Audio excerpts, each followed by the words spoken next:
La voix de Tatiana lutte contre l'inversion de valeur, l'intelligence au service de la nation. Napesibino Mbote Bandeko Balandi, il y a Télé News RDC, Reako News Télévision Kasi Mbela Ekope Sama na mokolo ya lelo na etando ya biso ya Télé News RDC Pambate toko kata penza ko pesa bino ba émission mikolo eye Pambate toko luka ko bongisa plateau. Il y a Télé News RDC Mbela, il y a Mokambi na yango, Molamboka Patrick Lokala, ou yazali pa invité na biso, mokolo elelo parce que tokolobela Mambi Maimatali et Kolo Congo, Kasina Reako News Télévision bémission au continue.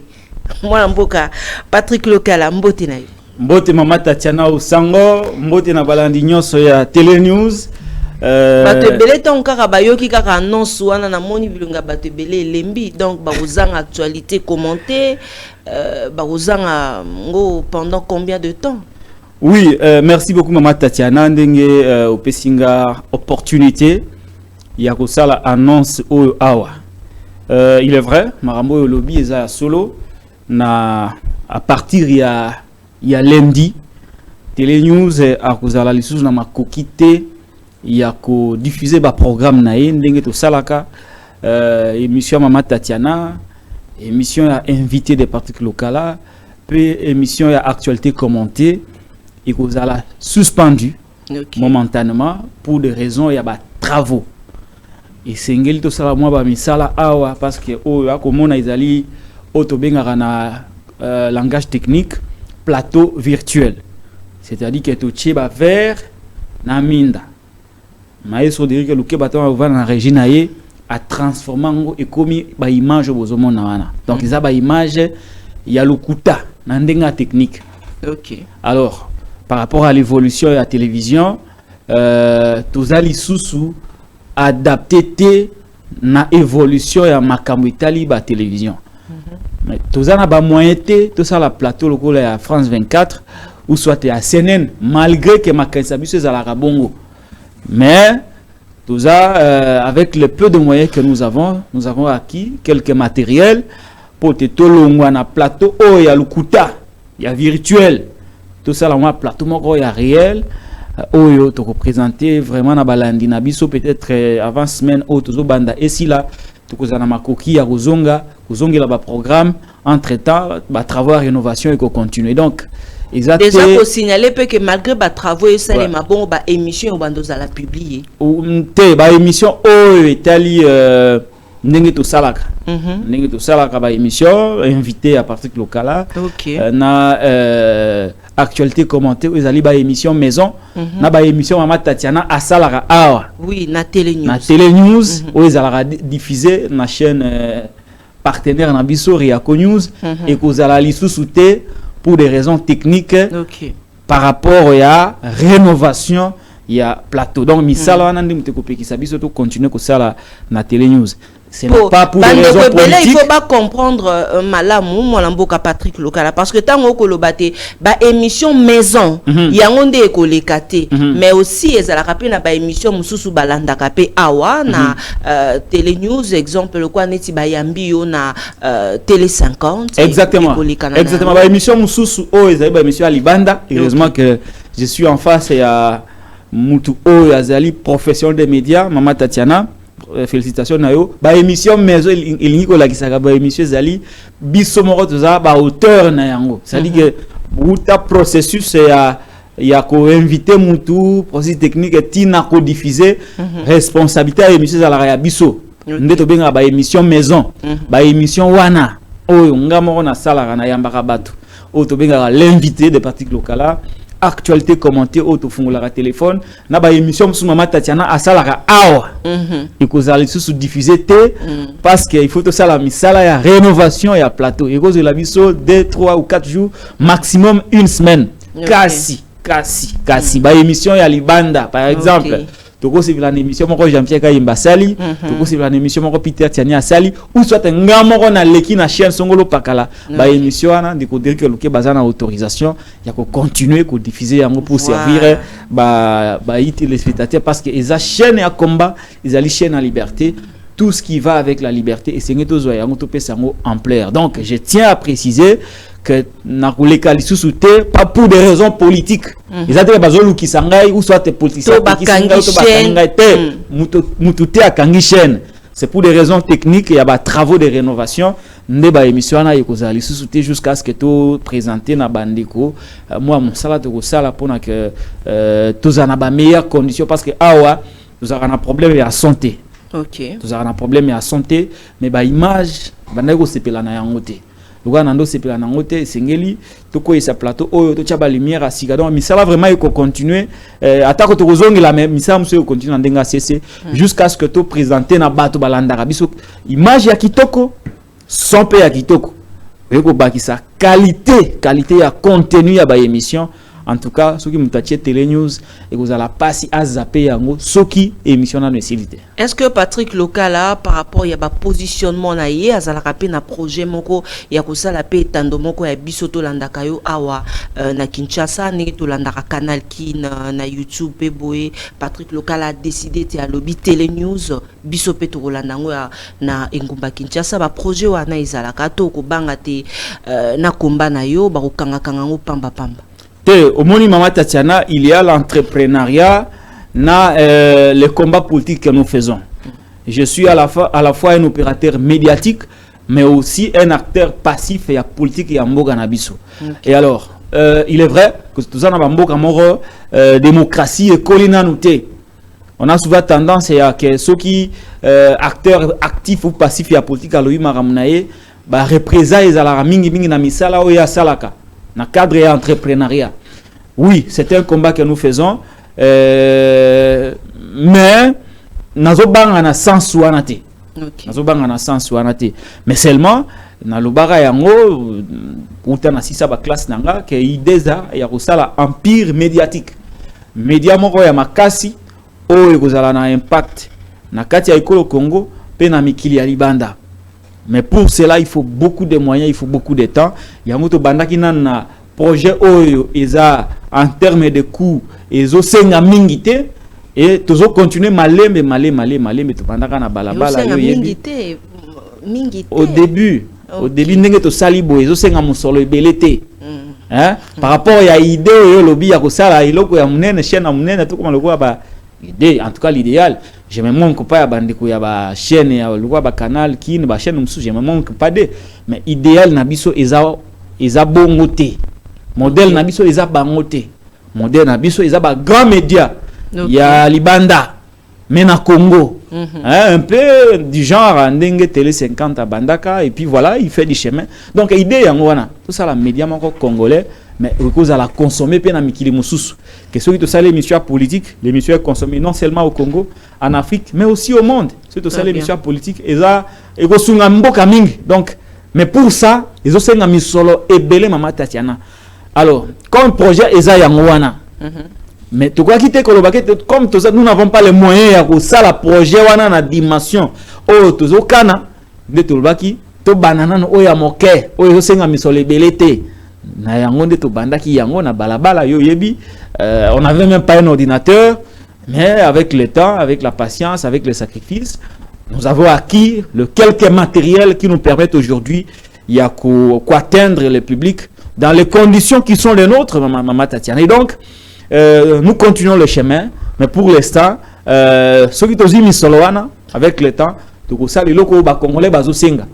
Congo a besoin d'avoir une chaîne où il y a une dimension, il y a une ils ont quand même vision quand nous parce que beaucoup de Congolais ils ont eu des moyens au bari ko sala biloko makasi de tout le monde bandi kwa Côte d'Ivoire lelo coup de chapeau ba évoluer makasi na secteur médiatique ba évoluer makasi yo lo bananga te ka ke ba zunde ba moyens ebelé parce qu'il y a des Congolais au pays qui ont eu beaucoup de moyens mais au ba sala il leur moins gravité son atangelo ba patron des médias awa na ba mbongo bazwa Mama Tatiana lelo école Congo ngaza ata na 5 médias puissants oya eza na couverture na katiamboka pe ezondi mama na mokila libanda na guerre d'agression au tozana ngolelo le front médiatique à travers des médias puissants et l'ingake sunga biso makasi malheureusement bambongo bazwa je n'entre pas dans ma vie privée na bango mais basalela yango musala te oyo balukela kango basala misala mususu en lieu et place de faire le travail pour lequel l'argent a été décaissé. Et pas partenaire à Bango. Donc, Bisso, ceux qui t'ont mis sur le coup la Bango, avec la vision que nous avons, avec cette énergie que nous avons, je crois que tout ça, la chaîne à Mounene Makasi, Oyeko Sungamboka, n'a bangé et belé. Mais ça demande de la patience, ça demande beaucoup de sacrifices. Et moi, au lieu de chemise à bien, il y a $100, Oyeko Somba micro. Tala, tout ça bilingue. Tout ça bilingue. Na monara, batu belé à l'époque, batu belé disait, oh non, le Patrick Local a un problème de chemise. Mais on se souvient autant il était pour à boire qu'il a gagné. Ok, ça rendait yo. Ouais. Muto aloba il a un problème avec chemise. Ça rendinga. Kasi yo muto na chantier, on a ta chemise à pembende matatiana. Autant na balabala. Na caméra ya munene, trépied ya munene. On a ta chemise ya bien na matatiana. Ozana poste son ba caméra ya bien. Na micro neto vandi bonde to loba son kitoko. C'est que chemise à $50 à $100 sont bandés. Ils a luxe. Vous allez bon pour que vous soyez ma chemise à $100 à $50 alors que vous avez mais pardon? Non mais à l'époque le choix était clair entre que vous ma chemise à $50 il y a $100 pour de quoi na sepela nanga que na chemise à bien. Na chemise à cher. Na kosomba micro ou caméra, le choix est clair. Le choix est clair. Il y a Kuzanga chemise, il y a bien, il y a $50 à $100. Au point c'est pour le wana te. Mais au moins, bon wana $100 et sungi na kusomba micro, et sungi na kusomba pile, et sungi na kusomba caméra à mine notoza nangwa. OK. Mais après ça, le monde a compris que c'était un débat inutile. Donc c'est comme pour dire que pour arriver à réaliser un projet Moussoussou, et c'est un kakate aux anambons et belé. C'est une volonté, patience, na sacrifice. Le somba téléphone a bien, mais lui non, na somba na loko eko sunganga lobby na somba 2 téléphones, 3 téléphones. Na somba na loko yo eko sunganga lobby na somba 2 bongo la paix et lobeli na yo parce que bayamba ki président Félix Tshisekedi yamba ki moko ya bakambi ya pam wapepa ibasusu bako senga te sengeli mosolo moko epesa mapona ba récolter yango pona bande ko na biso ba déplacer ya guerre mais basusu basali mo polémique pona koloba te tata mokambe ekolo azali kolata trop cher et ko coûter ye makasi kasi pourquoi bazo lukambo.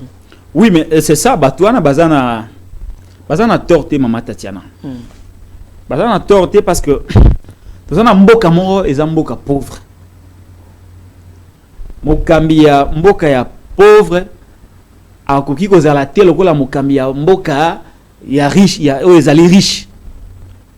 Parce qu'il y a mis le belake ya za président lokola ye. Non. Oki kozala président lokola ye mais ba mboko bino bozali ko kamba ezali différent. Lelo, vous n'allez pas dire que le président du Congo, je ne cite pas les individus, na bandi na ko citer ba individu na opé ça ba principe. Oyo ko lobaté que le président du Congo, il faut zala dans les mêmes conditions que un président américain. C'est une folie. C'est une folie. Parce que le président américain a mboka moko prospère sur le plan économique. Les États-Unis, ils allaient mboka moko prospère. Sur le plan armé, les alimboka moko prospère. Sur le plan sécurité, les alimboka moko sécurité zali garantie. Sur le plan social, les alimboka moko boye, mutu moko ali à 2 sosos par jour. J'exagère, mais c'est comme pour dire que nzala pena, le baga yo moko ndo lingi yo kufa nzala po lingo sala tendo kufi nzala. Alors, président ya mboka wana, a ko se permettre certains luxes.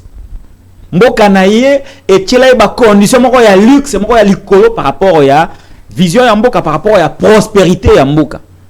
Alors toi tu es un président africain congolais oki komitiate na ba situation ya Barack Obama, na ba situation ya Donald Trump, na ba situation ya Joe Biden. Parce que vous dirigez pas le même pays.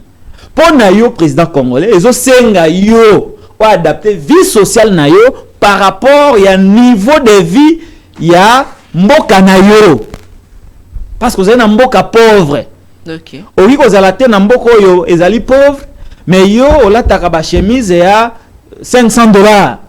Le roi Mokambi, le roi $1000. Maman Tatiana, bah chemise vous c'est arrêté $2000 hein. Plus même. Vous êtes maintenant le président d'un pays pauvre, en guerre en plus. Oh bah déplacé bah la Libanda. Oh il a ta chemise à $2000. Vous êtes le président d'un pays pauvre dont une grande partie de la population va déplacer interne. Ba déplacer interne maman ba to ba ki bitumba ba ke bisika musu ba longe ba bisika na bango ba vivaka ba ke bisika mususu, c'est-à-dire bana maite bana courante bana biloko akuliate ba ola la Libanda bana posa ya mbongo à l'état. Mais yo le président de ces pays là vous permettez de porter une chaussure qui coûte des milliers de dollars américains. Ils aussi mbatté avec la situation sociale. Yango to ba na bango boyo. Vous voulez que des dirigeants vivent avec luxure? Oui, ça peut être bon. Mais va travailler pour que tout Congolais a la possibilité d'accéder à la vie. Ce n'est pas un luxe. Au moins, il n'y a pas de biswa. Ce que mon mutala azana mutuka bien. Généralement, généralement, ceux qui au moins mutala mutuka cher, au tali malam, azula ngona politique. Ah bon? Mutuka $100,000, $200,000. Ceux qui hollandais li malam, généralement, la majorité batouana mona azula ngona na politique. Ceux qui ogi mutala ti montre moi $450,000 montre quand yo latiwana. Mais il y a $450,000 au Talaboé à Ozanane politicien. So mon immeuble de Télémi 8 niveaux l'andela bien généralement la majorité au monara mbonga politique soit l'inverse bamboga mususu banani balataka ba montre cher soit ba joueur soit ba comédien, soit ba boxeur, soit ba catcheur, soit ba homme d'affaires. Bangonde ba yebani na biloko abongo.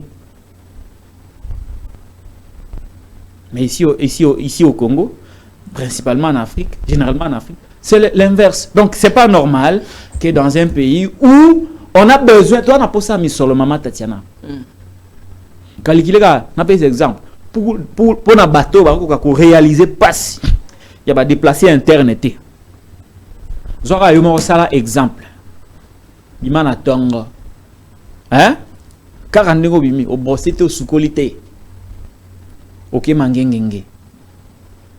OK olali. Ozana itani. On peut ça exemple. Mangengenge c'est à plus de plusieurs kilomètres de la ville. OK ka olamuki ka OK. OK ne lo akoliate.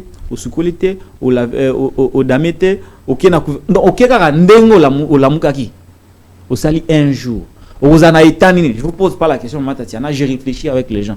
Aux anaïtani, aux a dépaysés, aux a malheureux, aux a rien, aux kokonda, aux yoganzala, aux a posaya, biloko no vivaka.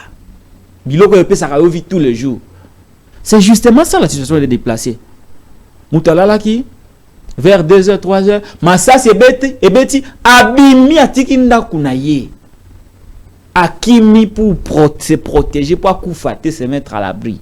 Azana maite, azana courante, anilo aouliate, asukolite, anambongote, anesika kolale late.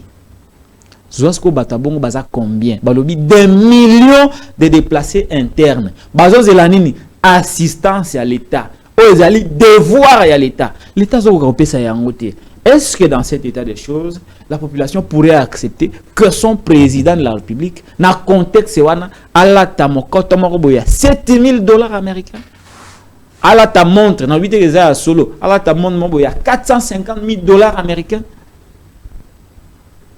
Et ça est compréhensible. Revenons sur nous-mêmes pour que tout tonga ekolo na biso. Très bien. C'est important. Merci beaucoup, Mboka Patrick Lokala, Tozali Kokoba, ministère public à Outakiko requérir 20 ans de servitude pénale principale contre le journaliste Stani Boujakira ou Apiepai Oyo Bakongo Mani Baiki Balela ki penza na likambo yango 20 ans de prison oyo ezalaki ministère public abwaka kimbela wana. Est-ce que likambo yango ebangisi Patrick Lokalate tango yo ki makambo wana esali yo ndenge ni d'abord? Non, esali ke na moni ke mboka na biso ba yebina nute musala mupanzi sango. Na lo mboka na biso à ce sens que bato bako kamba mboka ba yebina nute ou soit ba yebi mais ba mona mo panzi sango lokola ennemi na bango. Na ba mboka mususu o ba yebi démocratie, po biso yebi démocratie te. Biso to sala rendre semblant ya démocratie. Démocratie moko ya façade. Et là moko lokola démocratie. Lokola ndeza la na fait ba faut balata bilamba yo za na ngote bilamba ya bien mais au somi moi eloko moko juste kaka po bima lokolo lataki eloko moko danger mais za na ngote. C'est ça, démocratie de façade. Parce que na ba mboko démocratie ezali ya solo mama pour protéger la liberté de la presse.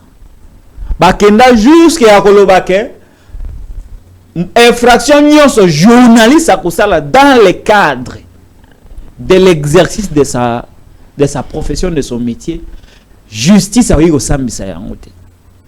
Tabeya on a le poto dépénalisation des délits de presse.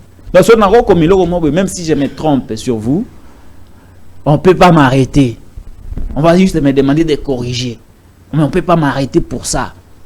Pour garantir la liberté de la presse. Parce que le peuple a le droit, il y a quoi accéder à l'information. Or, bisous aux alliés qui jouer la médiation entre ceux qui ont l'information et le peuple qui en a besoin. Et le droit à l'information, le droit d'accès à l'information, les alliés peuvent garantir dans le konzi. Dans Bambo Kawana, oui, au Kanga c'était pour le travail au Yassali. Mais tant ce qui est pire et drôle dans Mboka Nabiso, Bako Kanga journaliste, on a Moussalo et Yassalité. Dans Bamboka Moussous, on n'arrête plus le journaliste pour na Moussala Basali. Et ça bien, et ça mabe, on lui demande de corriger. Na Bamboka c'est démocratie à solo. Mais na école au Congo, Maman Tatiana, Bazo Kanga journaliste pour na Moussala et Yassalité. On les soupçonne d'avoir transmis un document. Et on l'arrête pour ça. On l'arrête pour un article qu'il n'a pas écrit. Ils allaient bamboko démocratie égalité. La situation de Stani Boujakera, au lieu de me décourager, m'encourage, bien au contraire. Il y a qu'à continuer le combat. Parce que quand on appelle la voie de la libération, na combat nyonso to salaka parce que ezali omoni eloko to zobundela oyo eza komami na kati ya mbeko likonzi mobeko yango esi komami awa te mais ezali cadeauté mais ekobimate yango moko article bimi bandi ko s'imposer et se faire respecter biso nde faut faire respecter yango dans mususu kaya Stani eza voie à libération. On a réussi à arracher de la main du président de la République de sa propre bouche que makambo bakangeli Stani eza lokuta azali victime à justice ou azali kobela. Quelque part, nous sommes des victimes. Alors, la justice au lieu d'évaluer le cas de Stani et de comprendre qu'il est victime d'une justice malade dénoncée par le chef lui-même, on cherche toujours par tous les moyens de défier le président pour montrer au monde que ce que le président a dit est faux. Il a fait une mauvaise lecture de la situation et que la justice est réellement indépendante. Non. Dans ces cas de Stani est innocent, il faut le libérer et couper qui s'habille sauter qu'on continue Moussal to continue en oti ataba kangi biso nyo surtout bamsu bakobima va continuer à défendre liberté de la presse parce que biso tende to bandi yango bayana biso bakulutu babandaka batika ngote bakufa mais biso to yeto ko continuer bilenge musu bakoya sima na biso bako continuer kaka ko défendre liberté de la presse. Merci beaucoup, Mboka Patrick Lokala. Mbela moko toyoka kite pesa makina sesa te sengeli ko sala lisusu commentaire te na mambi me matali guerre ya est ya République démocratique du Congo. Média moko te koki kolobela lisusu makambo wana toloba te na télé news Patrick Lokala ko respecter mai oyo loba makina sesa. Na respecter yango pourquoi? Parce que au moni nangana respecter il faut d'ailleurs que je précise Maman Tatiana qu'il y a un problème dans ces actes. OK. Ouais. C'est ça qu'ils allaient institution d'appui à la démocratie légalement reconnue dans Bekoli Konzi. Au même titre que la CENI, au même titre que la CNDH. Ah, on a Bekoli Konzi. C'est Ngana Boya, c'est ça. Jamais na Boya, c'est ça. Mais la manière de faire de ces animateurs des Amabé, le CESAC n'a pas le droit de couper que ça bat, parce que au moins une loi. Mboko yo ezali jungle te. Na ndenge bango bazo kumbela ngo, na ndenge bakambia mikolo bazo kumbela mboko ndenge to ana jungle. Mboko yo to sito yokana ke eloko okambaka biso yango yo mbeko likonzi. Mubeko yo nyonso ezali awa. Ezate ke bapesi yo une partie du pouvoir, une partie du pouvoir, ndeyo otambola na ba droit ya bato mususu. Le peuple a le droit d'accès à l'information. Et biso toza na liberté de la presse. Alors, c'est ça qui a coquille qui s'abisso teto sala musala na biso. Parce que loi est pekisi yangote. Musala na biso zanini. Likambeza, na pesi information, et si kana suki na bengi si mutu to analyser yango. Il n'y a pas d'infraction pour ça. Na ba question nyonso. Il y a vie nationale, il n'y a pas de tabou. La loi n'interdit pas d'évoquer n'importe quelle question. Même la vie privée du chef de l'État, la loi ne l'interdit pas. Nous pouvons évoquer ça sur un plateau. Même les secrets d'État, nous pouvons évoquer ça. La loi ne nous l'interdit pas. Mais qu'est-ce que la loi nous demande de faire? De rester professionnel, respecter le code de la déontologie, respecter les principes et les métiers. C'est là où le CESAC a péché. Au lieu de bon, comme le CESAC est dirigé par quelqu'un, ou à la place hein? Alors il ne comprend pas certains enjeux par rapport au fonctionnement de Makam. C'est ça que Alingaka Senga, tout simplement, n'a pas eu journaliste, les médias, de rester professionnels, de ne pas tomber dans la démoralisation de troupes. Parce que mon béco est pékisi yango. De rester que dans ce qui est fait, ne pas tomber dans la manipulation en temps de guerre. On ne vous interdit pas de faire votre boulot, mais on fait un rappel à l'ordre que tant au sala musala koko ya na bambe bate sala musala engedene na mibeko mboka na mibeko e kambaka bino au niveau de la corporation pe mibeko e kambaka mboka mba concernant secteur au boali ko est vrai. Mais non, comme ils ne lisent pas, il est tombé dans le Peksabiso. Mais si vous avez un Peksabiso, est-ce que tu es quitté parce qu'ils allaient illégal? Ceux qui sont illégaux, ils sont censés être héros. Donc, je ne me soumettrai jamais. Il y a quelqu'un qui prend des décisions, il ne maîtrise pas les méandres, il ne maîtrise pas de réalité. Il ne lit même pas les lois du pays, il vient, il écrit un communiqué. Je doute fort que ce soit lui-même qui a même écrit ce communiqué. Vous avez commis quelque part, publié en haut. C'est comme ça que nous voulons que les vrais professionnels, c'est ça. Exactement, non.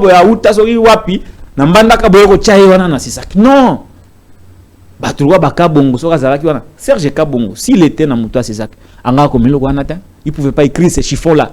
Maman Chantal, soit dans Moutoua Césac, elle n'écrirait pas ces chiffons-là. Parce qu'Ayebi Moussala, Ayebi peut ba limite Nabiso. Alors pour nous gérer, vous n'allez pas donner la gestion de joueurs et de médias na maboko à Moutoumoko boye. Il faut donner gestion à médias, à la régulation. Na Mouto Ayebi Yango. Mouto azape na kati, azadi domaine de bakinova. Azadi domaine. Vous, boye la biso, Moutoumoko boye, qui n'est pas du domaine, ayako kambabiso. Conséquence aujourd'hui, le CESAC est devenu l'ombre de lui-même. L'ombre de lui-même. À part les cultes des personnalités, oyo ndeko ko zwaka mbongo ya fonctionnement apé sarane ba influenceur ba publier ba photo naé sur les réseaux sociaux. Il n'y a que ça que nous retenons du CESAC. Mais à part ça, il y a rien, peut-être les interpellations de Peter, fermeture, il y a CML ou soit il y a rien. Il y a rien. Na ko sala moi enquête mo boé na CESAC. Fonctionnement nango mbongo ba pesa bango na ba décision bazui. Tant que zonga, tant que télé nous a zonga, dans la émission, je vais vous démontrer les limites du CESAC actuel. Très bien. Moi, Mboka, Patrick Lokala, bauti ko publié ou to moko le lobby de PC koti a penza moto nandila ba réseaux sociaux pour na ko dénoncer te ba kangi ba présumé ou batneko ba ko saka mabe na mboka na biso ba bakendaki kolanda ngambo ya bai M23 ba lobby te basusu bazalaki topé bazali ba proche ya Moïse Katumbi pour bazali ya ensemble pour la République na monaki battu te kiyi ezongi oyoka ki pembela yango parce qu'il y a une vidéo même ekotambola yango wana bakolakisa moko ko ningisa moto o yaye point de vue na yo sur la vidéo moi mboka Patrick Lokala. Merci beaucoup Maman Tatiana. Makamboyo nazana banaliser belé ya osala te par rapport à la situation. Dans la situation de la guerre, okay. Nakati ya S ya mboka na biso.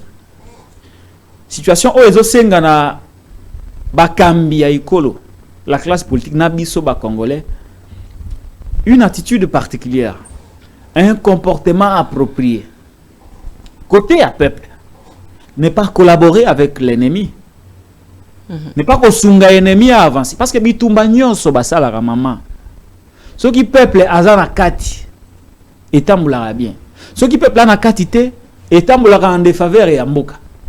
Donc par na biso population, c'est de ne pas collaborer avec l'ennemi, mais d'aider l'État, les FARDC, il y a reçoit information parce que l'ennemi azalaka toujours disséminé na kati ya peuple. Vous avez information que l'ennemi azabu pour na vouloir battre. Ba responsable politique par na bango ezali ko sala ba stratégie et ko tia en conditionnement l'armée pour armée à la compétitive sur le terrain.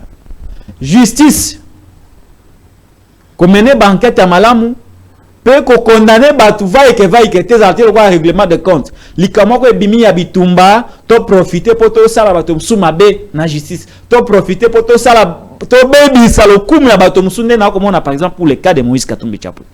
Oh bazoluka ba bebisa lokumu na ye et sikana ko kwea yango wana parmi bato ba présenter ba yake belé ba présenter Songolo ba présenter Pakala ba komi na ndeko wana mususu ono aza député ensemble Mama Tatiana ezali kama ya okama basuki kaka wana aza député ya ensemble.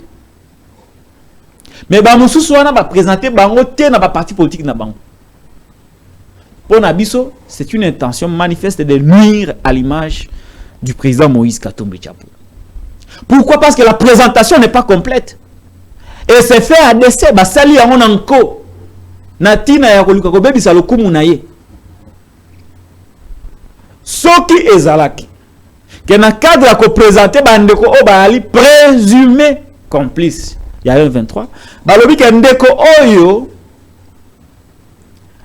azali par exemple membre ya parti ensemble pour la République, mais azalaka député national provincial na législature il y a 2018. C'est une présentation normale qui ne poserait aucun problème. Mais que l'on dise que Ndekwasaka ka membre ya parti politique ensemble basuki wana sans pourtant dire que Yazala qui député na 2018 na liste ensemble était mais na liste ya ba regroupement peut-être allié à Moïse Katumbi Chapo. Moi flou wana ibimi lokola attention à koluka ko bebisa lokumu ya ndeko Moïse Katumbi Chapo. Tolobite que oyo balobi ezali lokuta to ezali ya solo parce que bango ba bengi bango ba présumé complice. Mais dans la présentation des faits, il faut être méthodique, il faut être rigoureux. Il faut être rigoureux. Faites-les avec impartialité, avec neutralité. Vous n'allez pas à trouver des justifications, trouver des moyens à conduire dans l'image à Bato Moussous. Parce que Bato Ango va présenter, il va présumer innocent. Si Kawa Bino Bolini, comme ça le coup à Bato Moussous, ce qui après jugement, et il va innocent. Bogolobanini. Bogolobanini à leur égard, à l'égard paye à bateau bino bolia qui bango na présumé complice. On l'a vu pour le cas de Jean-Pierre Bemba. Jean-Jacques Mamba qui fut le porte-parole il y a MLC Azala qui même directeur général et à CCTV. Les lots, Azana rang et à Rebelle. Le coup, Azakuna, vous voulez dire que c'est l'MLC? Vous voulez dire que Jean-Pierre Bemba? Non. Il a engagé sa propre responsabilité. S'il faut répondre, Nayango, il répondra seul devant le juge. Babilo la kuna et à charge, il y a Jean-Pierre Bemba Gombo. Si cette analyse tient pour Jean-Pierre Bemba, pourquoi est-ce que cela ne le tiendrait pas pour Moïse Katumbi? Si Bemba n'est pas responsable de la décision prise par Jean-Jacques Mamba de rejoindre le M23, pourquoi est-ce que Katumbi le serait? Non, arrêtons à un moment donné. Les bandes va présenter, Bangolo va présumer complice. Nous voulons qu'on ne s'arrête pas là. Et je crois, vrai ou faux, Baza et Belé, ça la Rana M23. Mbosso avait dit qu'Azana liste, na phare de Naé, il y a bleu. Il y a pas député rebelle. Quelle est cette enquête qui a été déjà ouverte à l'époque pour que les députés rebelles base à la mise aux arrêts? Le président et l'Assemblée nationale. Aloba, Nazana Ngwawa. Qu'est-ce qui a été déjà arrêté? Donc, si ce sont des complices ou pas, mais au moins nous savons que Bato Belé va collaborer avec M23. Il faut une enquête. Il faut une enquête. Et ça une enquête politisée. Il faut que cette démarche soit une vraie démarche de dissuasion qu'on loue les vrais auteurs. Mais pas s'arrêter autour, il y a quelques individus qu'on nous présente comme des auteurs, alors que vrai commanditaire Bazali. Parmi eux, il y a aussi un chargé, un expert dans le cabinet, il y a gouverneur et il y a Nord Kivu. Pourquoi on n'en parle pas? Pourquoi on n'en parle pas? Pourquoi on ne cite pas les partis politiques dont sont issus tous ces gens qui ont été arrêtés? Donc, tout ça, la makamouté, quand on a intention à ça, tel mabé, on a intention à se pilsa tel. Tout ça, la makamou, parce que l'État, tout ça, la bongo, pour sauver l'État, pour sauver Mboka Nabiso. Tout ça, la terre pour protéger les uns contre les autres. Té, et ça, la bongoté. Merci beaucoup. Moi, Mboka Patrick Lokala, Torokenda Penza, Iko Kelokendo, parce que ba Congolais, ba yiki déjà na télé news, bo Kimbela, et Pesami Awa. Moi, Mboka Patrick Lokala, lecture na yo ezali nini, tango kota la Mboka na biso ndenge ezali kokende pour l'instant, pour na yo avancement moko ezali pour na deuxième mandat Félix Tshisekedi, toyo zomona autrement. Mboka ezokende na ko disparaître. Et l'accini. Bah indicateur union c'est ça la mboka et vivre déjà souté. Tous a attaqué là bas niveau union. Ceux qui na est, bah M23 bazali, bah Rwandais bazali, bah Ougandais bazali, na mboka mobimba nzala ezali. So tangi nombre à bibé mais bah kufara likola nzala. Et l'équipe même na o M23 zoboma. Donc tout ça bah ennemi à tous les niveaux. Ceux qui M23 aussi sabisoté, nzala ndé aussi sabiso. Courant ils allaient rater, maïs ils allaient rater. Quand je dis ils allaient rater, c'est pas par rapport à nombre où il fallait les statistiques où il fallait ils allaient. Banzila ils allaient. Même na kisa ça, yo zanzila. Situation sociale, économie, mieux se zaté. Donc perceptive il y a vie, ils allaient sauter. Ils allaient sauter. Le tout, bah perceptive mieux se zat sombre. Pour que qui n'a qu'à disparaître. Au début, il y a un mandat de Félix. Au lieu que tu as proposé un acte à malam, il y a un bandit de violer la Constitution. Il y a un gouvernement des missionnaires sortants qui reste en fonction. Au lieu de poser un acte pour assurer que Bandi Moussala, il y a un 9 voyages. Mais aucune réforme, même pas son cabinet n'a été réformé. Aucune réforme. Attends, nomination, pas mon cabinet exact, mais il y a 9 voyages. Oyebi, un voyage du président de la ville coûte combien au pays? Et coûtera combien? Ah, bah millioni. Bah millioni. Bah millioni. N'a pas chiffre, mais ça. Et l'équipe a 1 million. Et l'équipe a 1 million. N'a pas chiffre, n'a pas un chiffre, je moi, n'a pas lukango. N'a pas lukango. Malgré le président le salaire n'a pas 10 800 $. 10 800 $, mais il m'aura la tige au Syria, 7 000 $. Donc, pardon, mais aussi pe mwana mboka Patrick Lokala lelo soki pozwa ki opolinga kozala pe moto abengaki kobanda kozwaka 33 000 $ américains parce que tokoloba makambo ya tata mokambi ekolo ma isengeli pe kotala pe ngambo mosusu na mambi maye matali pe côté wana oui soki nazwaki na bimaki député comme eza loi hein nangana boya muti faut tout ça clair. Mais qu'est-ce que j'allais faire ngai Patrick Lokala? Parce que c'est la loi né ba voter les loi ya mabe. Qu'est-ce que j'allais faire? Et le quoi liboso nangana porter le combat ya ba ndeko mususu. O ba si ba déposer loi sur la réduction des traits de vie des institutions. C'est-à-dire nazo bondisa trait de vie nanga moko. Nabi o bo pesa nga o ezebele na bandi ko bondisa yango nanu. Pona ke loi na eleka to réduire. Mais en attendant loi eleka tie comme promulgué par chef de l'état et bota ba effet nango sale wana ekubanda kobima na osala nango nini na kusala ba calcul na benga cabinet na ngai parce que nga za na cabinet nanga na bi calculer ba dépense nanga eza boy par mois na ko consommer autant maximum par exemple to tie lokola soke belé to tie ata ba 6 000 ata ba 7 ata ba 8 000 le reste là on fait quoi?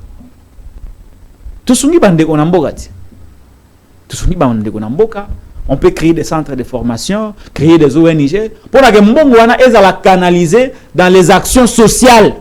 Parce que ezali mbongo ya mabe, mbongo a peuple. Na wiko la nga moko boete belé leke belé. Mais le ko ba pesinga ngona nko et que loi eleki na nuté na canaliser. La canalisation on a ba action sociale, ba vraiment social, ba ONG tout ça et les Congolais bazali les propriétaires ya mbongo bazo profiter na yango gratuitement jusqu'à ce que ba ko réduire pas à l'état na loi budgétaire et que situation est normale. C'est ça la réflexion. Ce qui par exemple bazaki ba palisa douane nakala. Palisa do ya mbongo a Congolais on la moni passe. Oki ko teka yango o kabeli batu mbongo dans les ONG au soumis batu.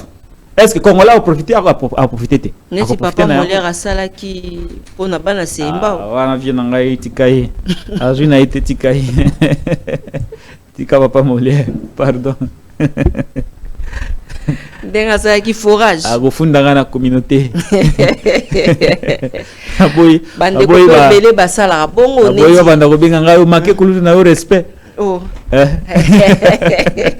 Napena kima makamu na famille. Okay. Voilà. Donc mutakoyi kozwana ebongo ake asali. Oui parce que la pension c'est la loi. Même si la loi ya mabe mais vous n'avez pas le choix pour le moment. Il faut que l'objectif bendenge chef de l'état lobaki. Pardon? Bambongo wana pe sunga rape ba député ba kunda bibembe. Ah wana ndi mabe. Wana ndi mabe. Kolanda maloba na ite pa mama. Wana maloba mabe. Un homme d'État ne peut pas parler comme ça. Est-ce que rôle vraiment rôle à député ndengo et belo tangila ngona kaza kuna bembe. Peuple a poni député pour député abima azo mbongo l'état banda ko ya okunda bibembe. Donc il faut kunda bibembe batu nyonso bakufa na constitution électorale na ye. Ah non, arrêtons non. Arrêtons ma réflexion à bongo. Réflexion ana izo simbana chino mo konzambuka ta. Ça tient pas. Mwana mboka Patrick Lokala lelo soko zaki tata mokambe ekolo eloko nini ya liboso ko kai kosala. Eloko ya liboso na sala. Par rapport à l'Assemblée nationale, l'Assemblée nationale a évalué na lombango. Mobeko yo ezolobe la réduction des traits de vie des institutions. Tout ça lokola na Burkina Faso. Nabi mbongo nanga bopesa ngaso 2 500 000 les ebelé. C'est beaucoup trop. Réduisez-moi ça. Même na 20 000 $. Réduisez donc au moni ba institution mboko yonde ali ezwaka yango moko 70%. Donc ngana to sala musala ane mobimba sur les 100% à budget national, bango bazui 70% na kosala nini? Kusomba mituka, kusoma bandaku, kusoma vice mama, kusala nyoso ya mabiba sala na mbongo à l'état. Alors, quoi de plus normal que ce qui na ko mokonza mboka to réduire eloko wana allez, toke na loi mususu eko réduire via ban institution. Soki boy, j'ai dit sous cette histoire là. Na dissoudre yango. Soki boy, j'ai dit sous ça. parce que j'ai le pouvoir. Mais quoi faire? Réforme. Quoi faire pour que ça va détournement moi na mboka Patrick? Ah, t'es Félix Akende. C'est ça la solution. Félix Akende. Félix est pris en otage par les systèmes. Alors on ne peut pas penser que ce qui y a Zawana comme maître du système, il faut changer. Il faut y Akende avec les systèmes. Au Yakutaki, au PA renforcer. À ce moment-là, nous allons inventer un nouveau système qui viendra changer les choses. Quelle différence faites-vous dans la déclaration au Jeko Béassa qui na émission na au Jean-Marc Kabunda Loba na point de presse na? Ils sont tous de l'IDPS, mais par rapport à Jeko, qu'est-ce qui nous dit que ce qui est Azala qui servi à Ngalo Bongo? Ce qui Azala qui servi, est-ce que Alingaka Loba Bongo?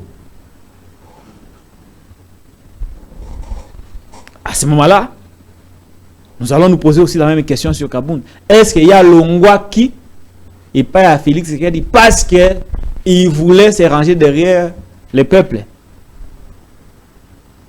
Bazara Bata, il dépêche. Donc, ma question, réponse, il peut comprendre notre réflexion. Mais ce que nous voulons, c'est qu'il faut Mboka Ezala libérer. Tant Mboka Ezala libérer, même pas parti politique ou en otage, ils ont libérer. Parce qu'ils ont un système. Mais aussi profil pour la gouverneur ou ya pour na yo. Gouverneur ya? Gouverneur ya ville province à Kinshasa parce que la Monipe Zakari a tiré le coup la vice-gouverneur. La malchance ya mboka na biso mutu ba sur la place na bangote. Un maître de cérémonie voulait faire de lui gouverneur. Un maître de cérémonie. Na niveau na yo na maître de cérémonie. Bongo commissariat gouverneur. Vous imaginez hein?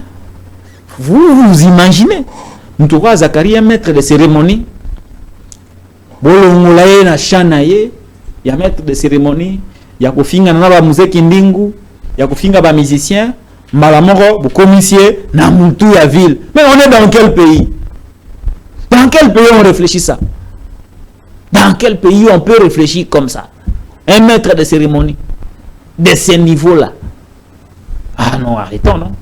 À côté, il y a des hommes sérieux, crédibles, des Oka Songo, qui a des atouts managériels, qui a un profil, qui a un parcours, qui a une expérience certifiée. À celui-là, je suis partant.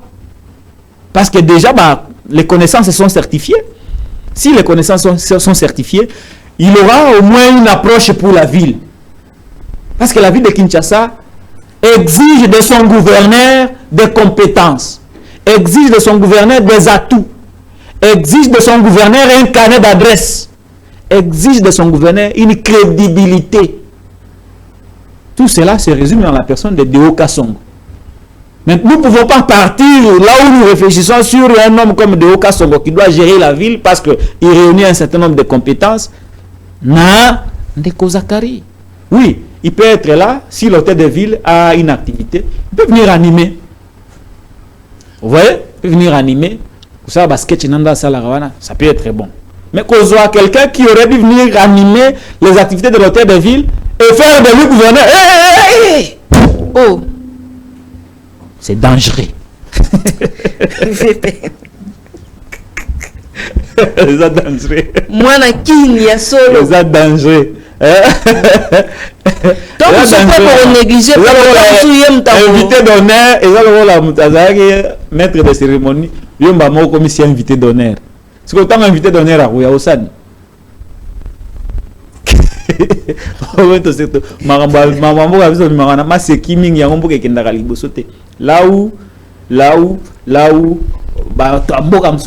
Des gens qui ont prouvé de quoi ils sont capables dans la gestion de ma cambe.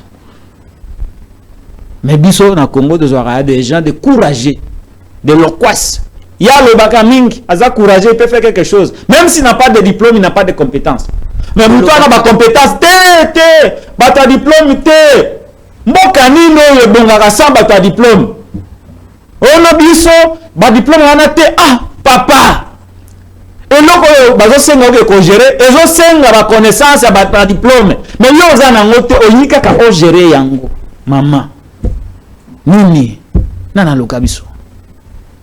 Oui, je ne me manque pas de Zakari de Oka Songo, c'est quand même azana basala ba événement minene so kaza gouverneur on t'a de vie azana ba activité belé mama Tatiana surtout sous dehors misala comme misala rozala ebele ya kosala ba lancement rozala ebele ya kosala ba inauguration ya kafuka ko rozala ya kosala. On aura besoin de Zakari pour animer la cérémonie wana. Wana il sera important, utile pour la société. Et bon pour le premier ministre. Ah te. Wana ndina na moniteur. Alota talanana. Pour la candidature est banarate. Ezara ba supputation. Pour bamisusu ba BVP maza ko encourager Moussala et secrétaire général honorable Kabou CG. Non, pour ce qui concerne le Kabou, j'ai reconnu publiquement sans être consulté par lui parce que Kabouya est bénéficiaire de sa loyauté et de sa constance. Nakati a parti IDPS. A Botama, a Kola, Tindandenge, a komi na état otoye bakaye kaka na parti moko. Là où Batomusu ba compter 5 partis. Mais lui il est toujours dans un seul parti. Pour ça, je dis, je reconnais ces mérites-là.